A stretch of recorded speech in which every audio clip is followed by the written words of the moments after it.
Assalamualaikum warahmatullahi wabarakatuh. Kami dari kelompok 1 akan menjelaskan mengenai gas mulia. Berikut poin-poin yang akan kami jelaskan, yaitu pertama, kelimpahan dan keberadaan di alam. Kedua, sifat fisika. Ketiga, sifat kimia. Keempat, pembuatan. Kelima, kegunaan. Dan keenam, latihan soal dan pembahasan. Kelimpahan dan keberadaan di alam. Semua unsur gas mulia terdapat di udara. Unsur gas mulia yang paling banyak terdapat di udara adalah argon. Sedangkan unsur gas mulia yang paling sedikit ditemukan di udara adalah radon, yang bersifat radioaktif dengan waktu paruh yang pendek, selama 4 hari, dan meluruh menjadi unsur lain. Gas mulia, kecuali radon, diperoleh dengan cara destilasi bertingkat udara cair. Sedangkan radon hanya dapat diperoleh dari peluruhan radioaktif unsur radium. Keberadaan gas mulia yang ada di udara. Helium terdapat sebanyak 5,24 kali 10 pangkat minus 4% di udara. Neon terdapat sebanyak 1,82 kali 10 pangkat min 2% di udara. Argon terdapat sebanyak 0,934% di udara. Krypton terdapat sebanyak 1,14 kali 10 pangkat min 4% di udara. Xenon terdapat sebanyak 8,7 kali 10 pangkat min 6% di udara. Sedangkan radon terdapat sebanyak 6 kali 10 pangkat min 14% di udara.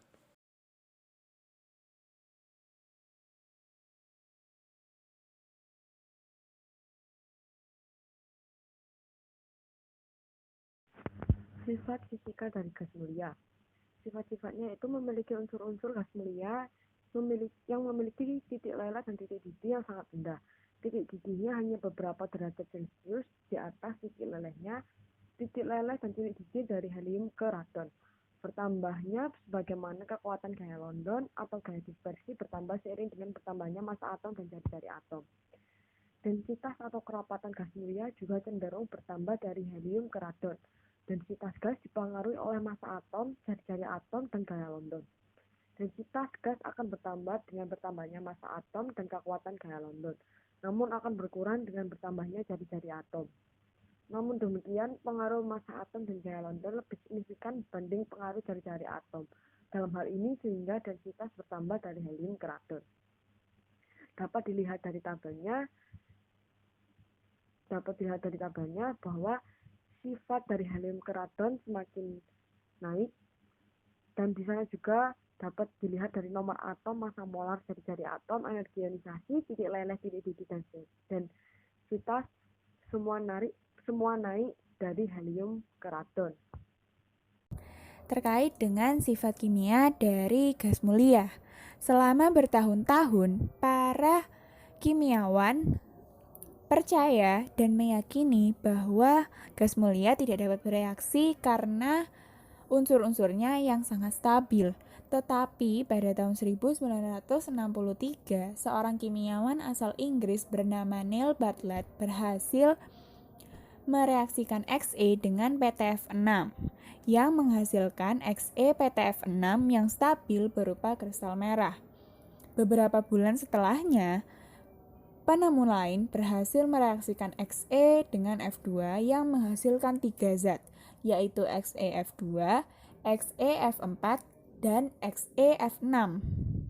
XeF4 dan XeF6 ternyata dapat membentuk senyawa-senyawa oksi seperti XeO3 dan XeO4.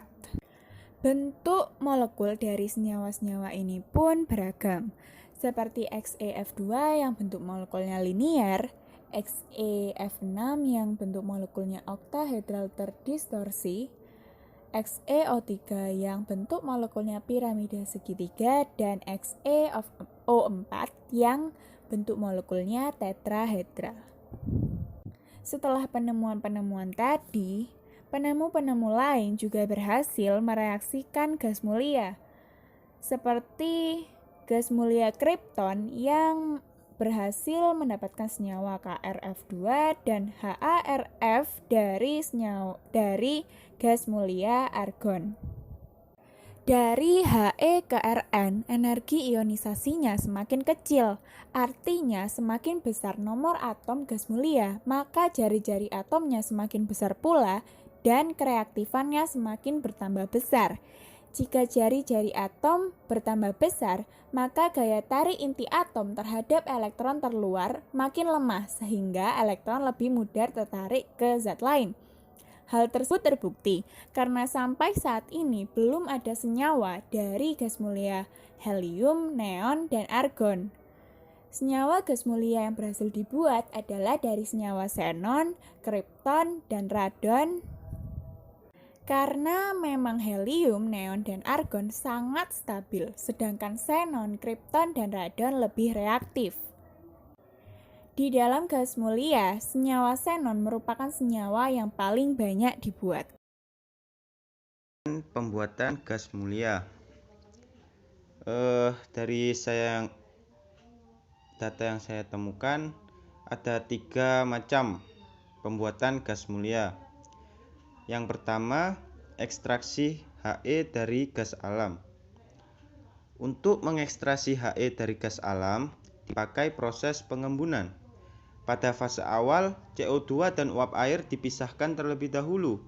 Karena dalam proses pengembunan, CO2 dan uap air bisa membentuk padatan yang mengakibatkan penyumpatan pipa. Lalu gas alam diembunkan dalam suhu di bawah suhu pengembunan hidrokarbon, namun di atas suhu pengembunan He. Dengan seperti itu, dihasilkan produk berupa campuran gas yang mengandung 50% He, N2, dan pengotor lainnya. Setelah itu, He dimurnikan dengan proses kriogenik dan proses absorpsi. Untuk pengertian proses kriogenik sendiri, yaitu proses yang menghasilkan dingin. Pada proses ini, campuran gas diberi tekanan, lalu didinginkan sehingga dihasilkan He yang sangat murni. Dan proses absorpsi, yaitu campuran gas dilewatkan melalui bahan penyerap yang secara selektif menyerap pengotor. Kemudian yang kedua, ekstraksi He, Ne, Er, Kr, dan Xe dari udara. Proses yang digunakan disebut teknologi pemisahan udara. Ar, Kr, dan Xe dalam udara cair dipisahkan memakai proses absorpsi. Proses distilasi fraksional memakai kolom distilasi fraksional bertekanan tinggi.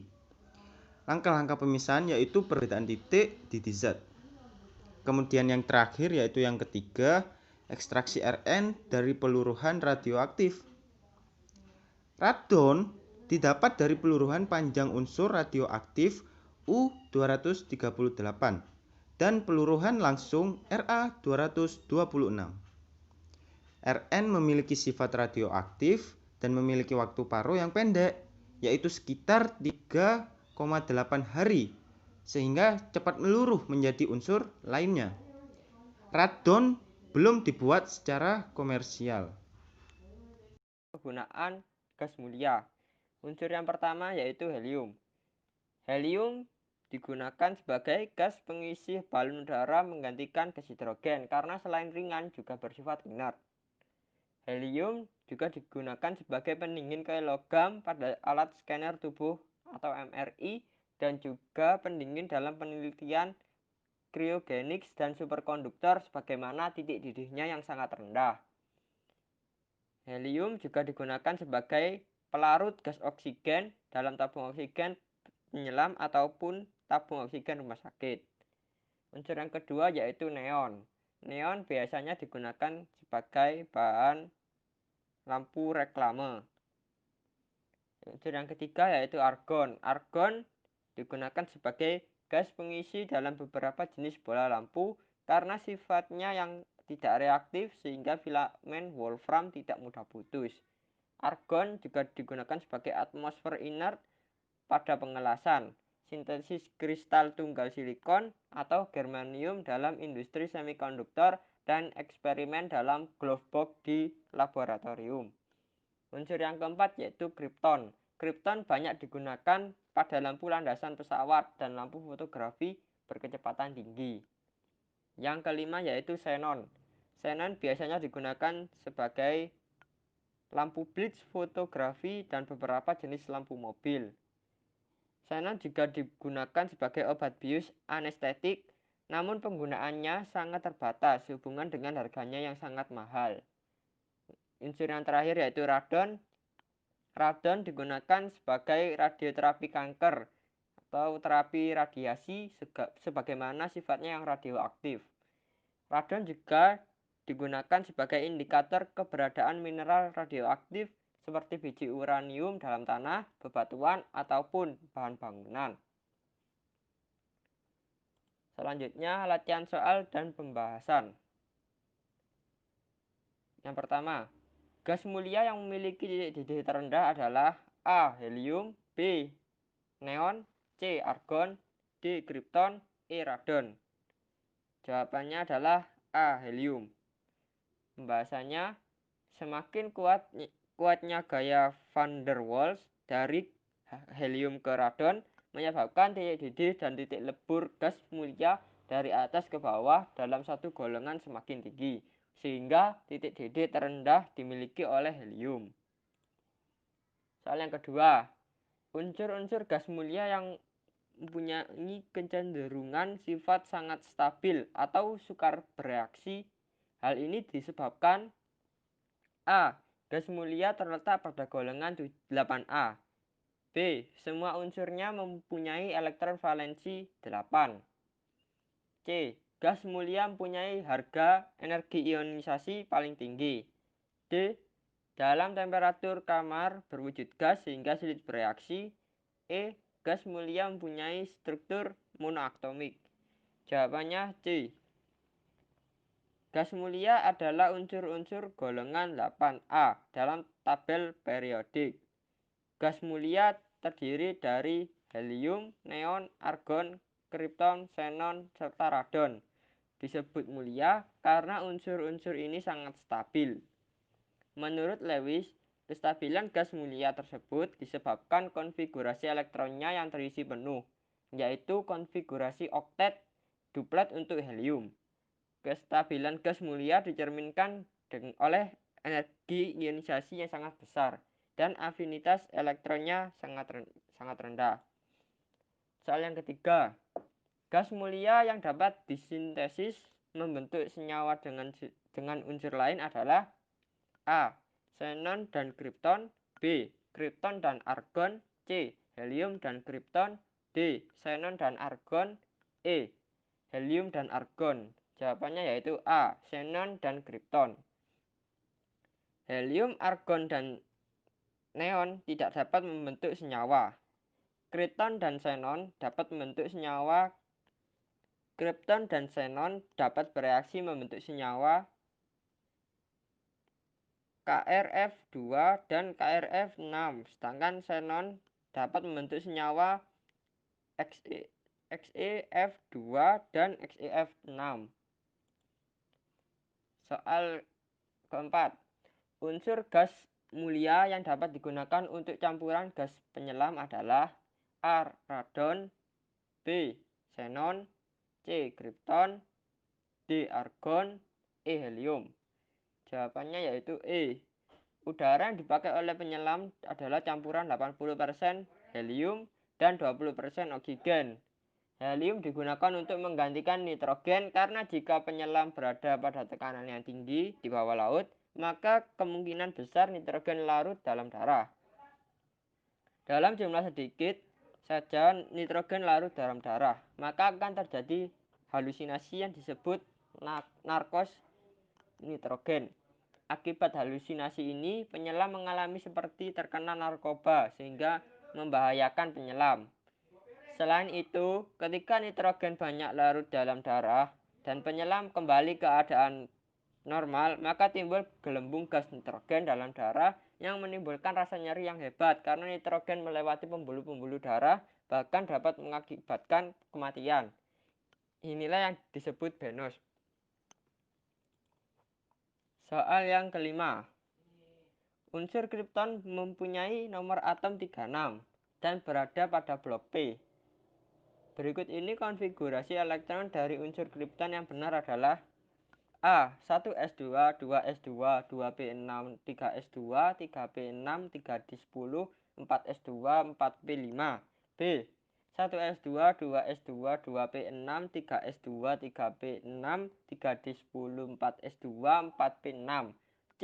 1S2, 2S2, 2P6, 3S2, 3P6, 3D8, 4S2, 4P6. D. 1S2, 2S2, 2P6, 3S2, 3P6, 3D10, 4S2, 4P2. E. 1S2, 2S2, 2P6, 3S2, 3P6, 3D5, 4S2, 4P6. Jawabannya yaitu P, yaitu B. 1S2, 2S2, 2P6, 3S2, 3P6, 3D10, 4S2, 4P6. Konfigurasi elektron pada gas mulia kecuali He berakhir pada Ns2Np2. Soal yang ke-6. Konfigurasi elektron unsur X adalah 1S2, 2S2, 2P6, 3S2, 3P6, 3D10, 4S2, 4P6, 4D10, 5S2, 5P6. Dalam sistem periodik, X terletak pada A. Golongan 6A periode 5, B. Golongan 7A periode 5, C. Golongan 8B periode 5, D. Golongan 8A periode 4, E. Golongan 8A periode 5. Akhiran konfigurasi elektron pada unsur X adalah Ns2Np2. Konfigurasi tersebut merupakan konfigurasi dari golongan gas mulia yang berada pada golongan 8A. Karena berhenti pada subkulit yang kelima, maka unsur tersebut terletak pada periode 5. Maka jawaban yang benar yaitu E. Golongan 8A periode 5. Soal nomor 7. Suatu unsur memiliki 18 proton dan 22 neutron. Maka dalam sistem periodik unsur terletak pada A. Golongan 3A periode 4, B. Golongan 6A periode 8, C. Golongan 8A periode 3, D. Golongan 4A periode 3, E. Golongan 6A periode 4. Proton pada unsur yaitu 18. Pada unsur yang tidak bermuatan proton dan elektron akan sama, sehingga elektron unsur tersebut adalah 18. Konfigurasi elektron tersebut yaitu 1S2, 2S2, 2P6, 3S2, 3P6. Maka jawaban yang benar yaitu C. Golongan 8A periode 3. Sekian presentasi dari kelompok kami. Wassalamualaikum warahmatullahi wabarakatuh.